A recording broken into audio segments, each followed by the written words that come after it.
계속해서 이어가겠습니다. 21번 항목이 되겠네요. 유기축산에서 예방관리에도 불구하고 부득이하게 가축에 병이 나오는 경우가 있습니다.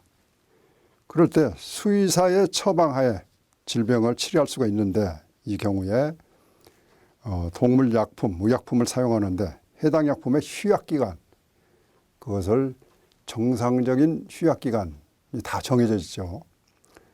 휴약기간이라 하면은 인체에 해가 되기 때문에 이 약을 최소한도 가축을 도살하기 전에 며칠 전까지 사용을 끝내야 된다.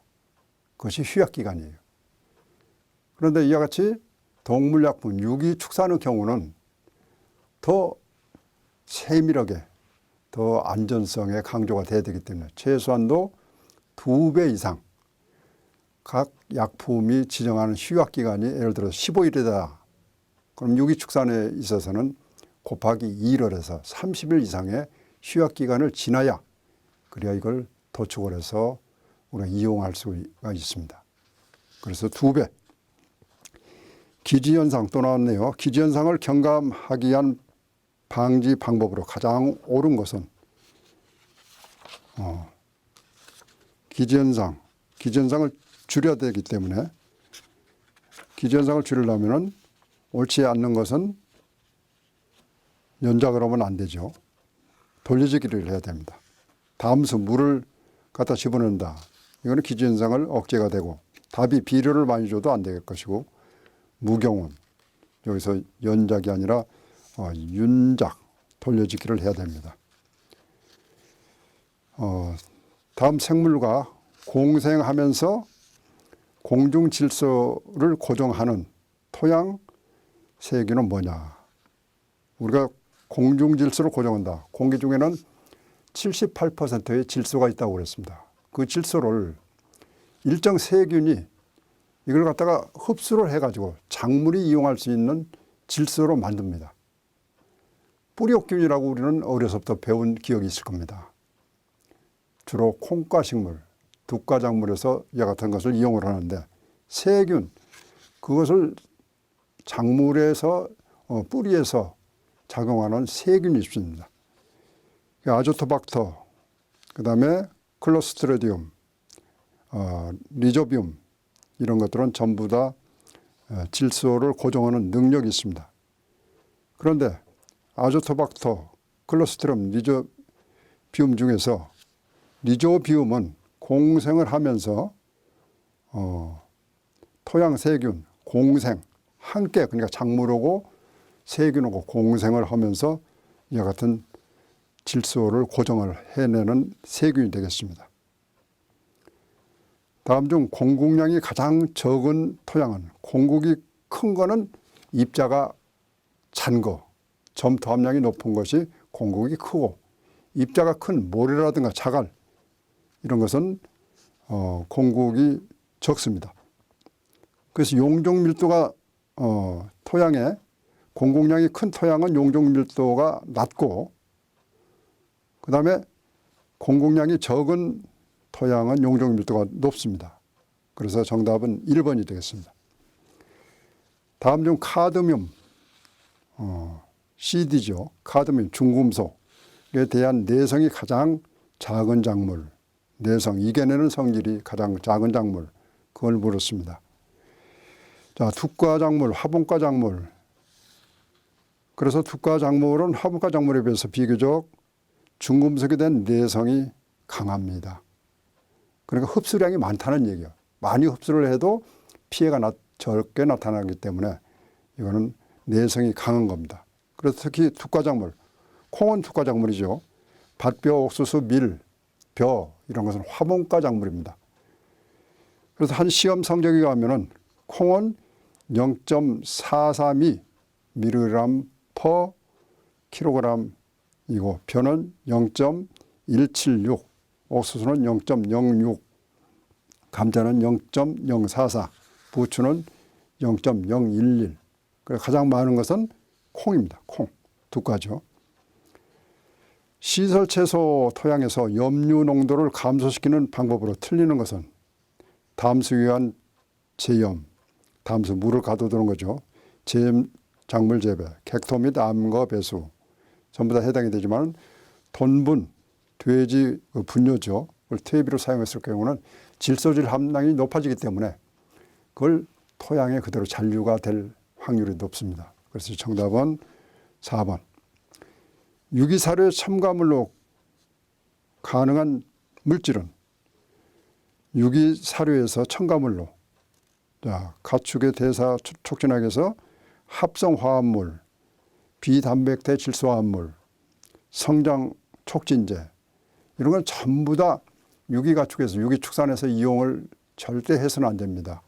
하지만은 골분, 순도 99% 이상의 골분, 뼈죠. 이건 칼슘제가 되는 겁니다. 이거는 유기물이기 때문에 유기물. 무기물은 해당이 안 되지만은 무기물도 합성된 것은 해당이 안 되지만은 이 뼈 이거는 이용이 가능합니다. 다음 중 종자의 휴면, 잠자는 거죠. 원인이 아닌 것은 종자의 기계적 저항, 그 다음에 종피의 껍질이죠. 산소 흡수를 저해한다. 배의 미수, 배가 있고 배유가 있죠. 그게 숙성이 안 되면은 휴면에 들어가죠. 하지만 후숙, 어떠한 과일이 아니면은 어떠한 종자가 충실히 완숙이 되도록 이렇게 거치는 기간, 후숙이 되지 않는 것은 과일의 경우 그 단맛, 당도가 떨어지게 됩니다. 그러니까 충분히 숙성이 되는 거, 그 후숙이 돼야 되겠죠. 그래서 후숙은 오히려 휴면을 억제하고 정상적으로 자랐기 때문에 이건 정답은 4번이 되겠습니다. 여매지 간척지 토양이죠. 개량 방법으로서 가장 옳지 못한 것은 암거나 명거를 해서 물을 대준다. 석회물질을 시용을 한다. 전부 다 해당이 되지만은 옳지 못한 것은 전층을 기계 경운을 수시로 한다. 경운을 논가리 밭가리를 너무 자주 하게 되면은 잎단이 파괴가 돼가지고 오히려 여매지 개량을 억제, 지장을 주게 됩니다. 그래서 너무 자주 하는 것은 좋지가 않습니다. 다음 사료 작물 중에서 두과 작물에 해당되는 것은 라이그라스, 이탈리안 라이그라스, 호밀, 옥수수 전부 다 화분과 작물이지만 동부, 녹두, 팥, 콩, 알팔파 이런 건 전부 두과 작물에 해당이 됩니다. 다음 중 윤작의 효과가 아닌 것은 돌려짓기의 효과가 아닌 것은 돌려짓기로 하면은 잡초가 억제가 되죠. 돌려짓기를 하게 되면 이건 증가가 된다고 그래서 아닌 것은 3번에 해당이 됩니다. 32번 다음 중 도복 쓰러지는 거죠. 피해가 아닌 것은 도복 쓰러지게 되면 암만 해도 수량이 줄어들고 품질이 나빠지고 밑에서 부패가 되고 나달이 썩기 때문에 간작물에 대한 저해, 중간에 어떤 작물을 뿌리콜에다가 그 사이에다가 작물을 심었다. 쓰러지게 되면 그게 정상적으로 생육을 못 하겠죠. 또 이게 도복이 되게 되면은 기계가 들어갈 수가 없습니다. 벼가 태풍에 의해서 쓰러졌다. 기계가 들어갈 수가 없죠. 기계화에 대단히 어렵습니다. 그래서 수확 작업의 간편이 아니라 불편이 되겠습니다. 작물이 최초에 발생하였던 그 지역을 작물의 기원지라고 합니다. 기원지, 원산지, 기원지.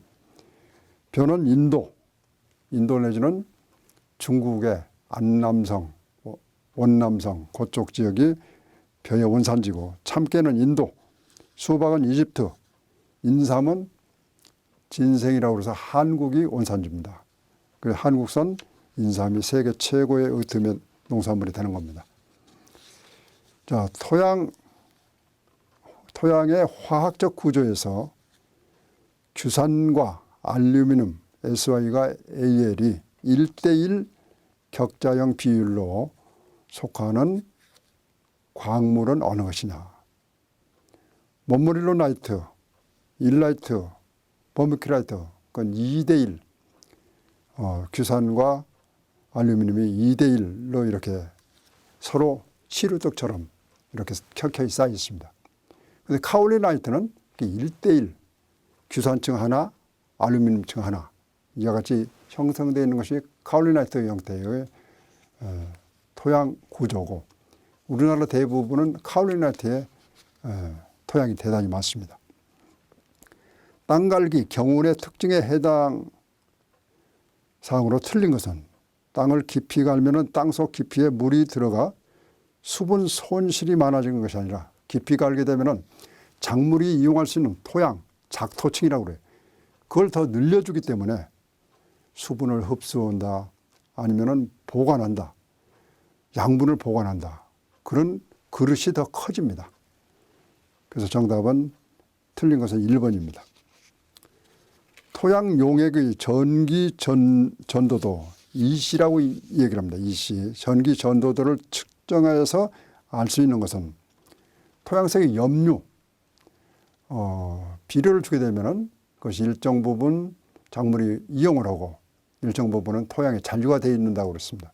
그 염류, 그것이 얼마나 축적이 되어 있느냐, 그걸 조사 측정하는 기술이 염류 측정입니다. 염류 농도 측정, 전기 전도도. 전기를 갖다 집어넣어가지고 전기가 잘 통한다. 이게 수치가 높아진다. 그건 염농도가 높아지는 거죠. 염기에는 전기가 잘 흐르기 때문에. 반대는 염농도가 낮다. 이와 같이 해서 토양 속의 염농도, 염류 농도를 측정하는 방법이 전기 전도도 측정 기술이 되겠습니다.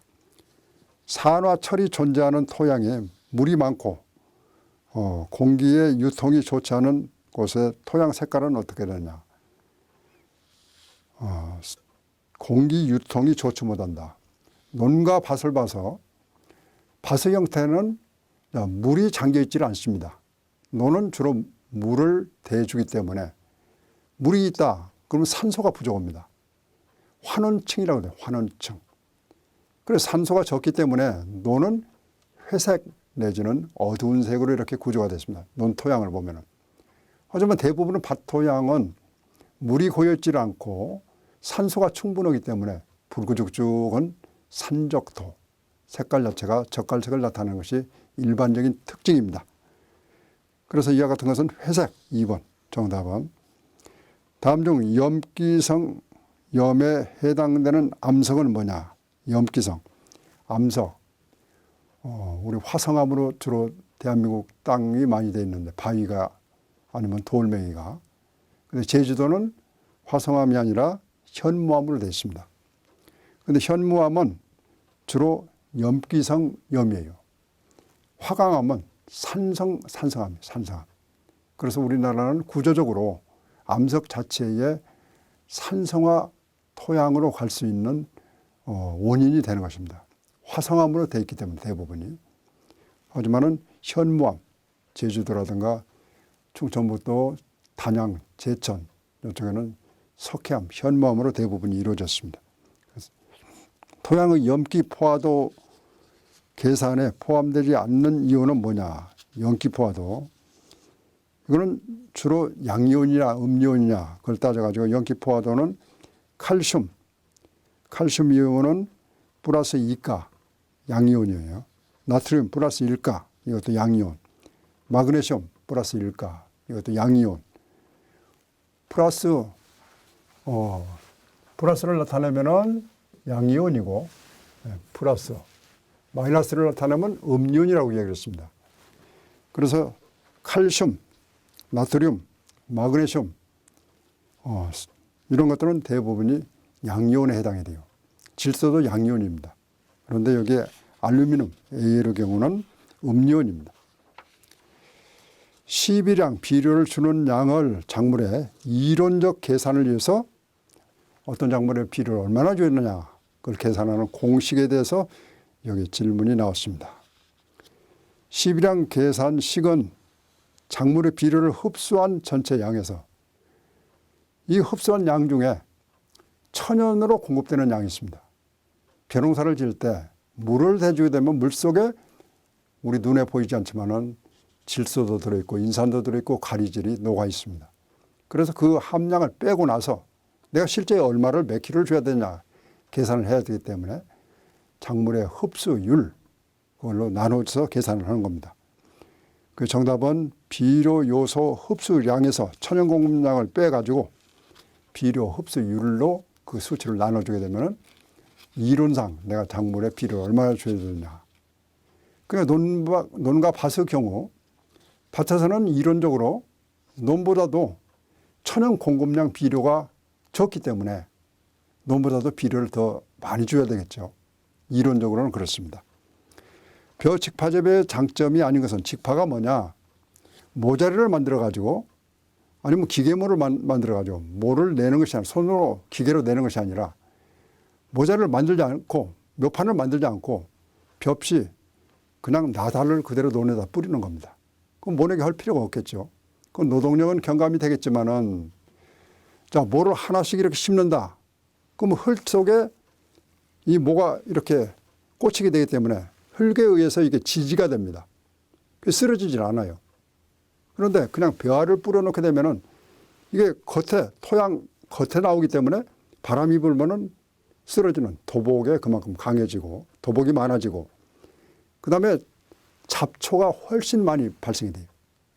그래서 이런 단점이 있는 것이 바로 직파 재배입니다. 그래서 여기에 아닌 것은 장점이 아닌 것은 노동력도 절감되고 생육기간도 단축되고 토양의 가용 영양분도 조기에 이용이 가능하지만은 도복 방지가 아니라 도복이 조장이 된다. 도복이 늘어난다. 3번이 되겠습니다. 42번 다음 중 표토에 염류 집적 피해가 일어날 가능성이 큰 것은 염류 집적. 염류 집적은 강우, 비가 와서 세척의 기회가 있게 되면은 염류가 집적이 적게 된다고 그랬습니다. 그런데 비닐하우스를 씌워놓게 되면 염류가 집적될 환경이 되는 것입니다. 인삼을 재배하다 보면 대부분이 인삼은 반그늘 식물입니다. 그래서 하늘에다가 공중에다가 반그늘을 만들어주죠. 반음지 식물이죠. 그러다 보니까 하늘에서 내려오는 강우를 어느 정도 차단이 돼가지고 거기에 염류가 발생될 소지가 높습니다. 정답은 인삼밭이죠. 다음 중 멘델의 법칙과 거리가 먼 것은 멘델은 우성의 법칙, 분리의 법칙, 독립의 법칙 그 세 가지가 멘델의 3대 법칙입니다. 거기서 아닌 것은 최소의 법칙이죠. 최소의 법칙은 리비라는 학자가 있어요. 양분을 주게 되면 질소인산가리 여러 가지 작물이 필요한 16가지 양분이 있습니다. 그걸 줬을 때 가장 부족되는 비료 양에 따라서 작물의 생육 속도가 결정이 된다. 성장 속도가 결정이 된다. 수량이 결정된다. 그래서 최소 양분율이라고 얘기를 합니다. 그건 멘델의 법칙하고는 관계가 없죠. 다음 중 중경, 긴매기를 중경이라고 그러죠. 중경의 효과가 아닌 것은 토양 수분의 손실이 아니라 중경을 하게 되면은 밭을 맨다든가 호미로 쪼아주게 되면은 여름철에 건조해가지고 비가 오지 않아서 땅이 굳어지게 되면 겉에 표피층이 딱딱 굳어집니다. 그럼 표피층을 자세히 보게 되면은 그게 공간이 굉장히 치밀하게 밀집하게 조성이 돼 있어 밑에서 수분 삼투압에 의해서 지하에 있는 수분은 훨씬 증산량, 건조 피해가 많아집니다. 그래서 호미로 만약에 중경을 해주게 되면은 그 피막층을 이게 밀집이 되어 있는 것을 파괴를 해주기 때문에 오히려 양분 손실을 억제를 하게 되죠. 그 정답은 3번입니다. 병충해 방제법 중 경종적인 방제법으로 옳은 것은 경종적인 방법. 벼의 경우 본육묘를 한다. 풀잠자리를 사용한다. 이 풀잠자리 사용하는 것은 진딧물 방제에서 천적에 해당이 돼요. 천적. 천적은 동물이 되기 때문에 미세 동물이 되기 때문에 이건 생물적 방제에 해당이 됩니다. 생물적 방제. 그래서 경종적 방제법에 해당이 안 되는 것은 바로 풀잠자리 이걸 갖다가 집어넣는 거 이것이 해당이 되겠습니다. 자, 잠깐 쉬었다가 이어가도록 하겠습니다. 수고하셨습니다.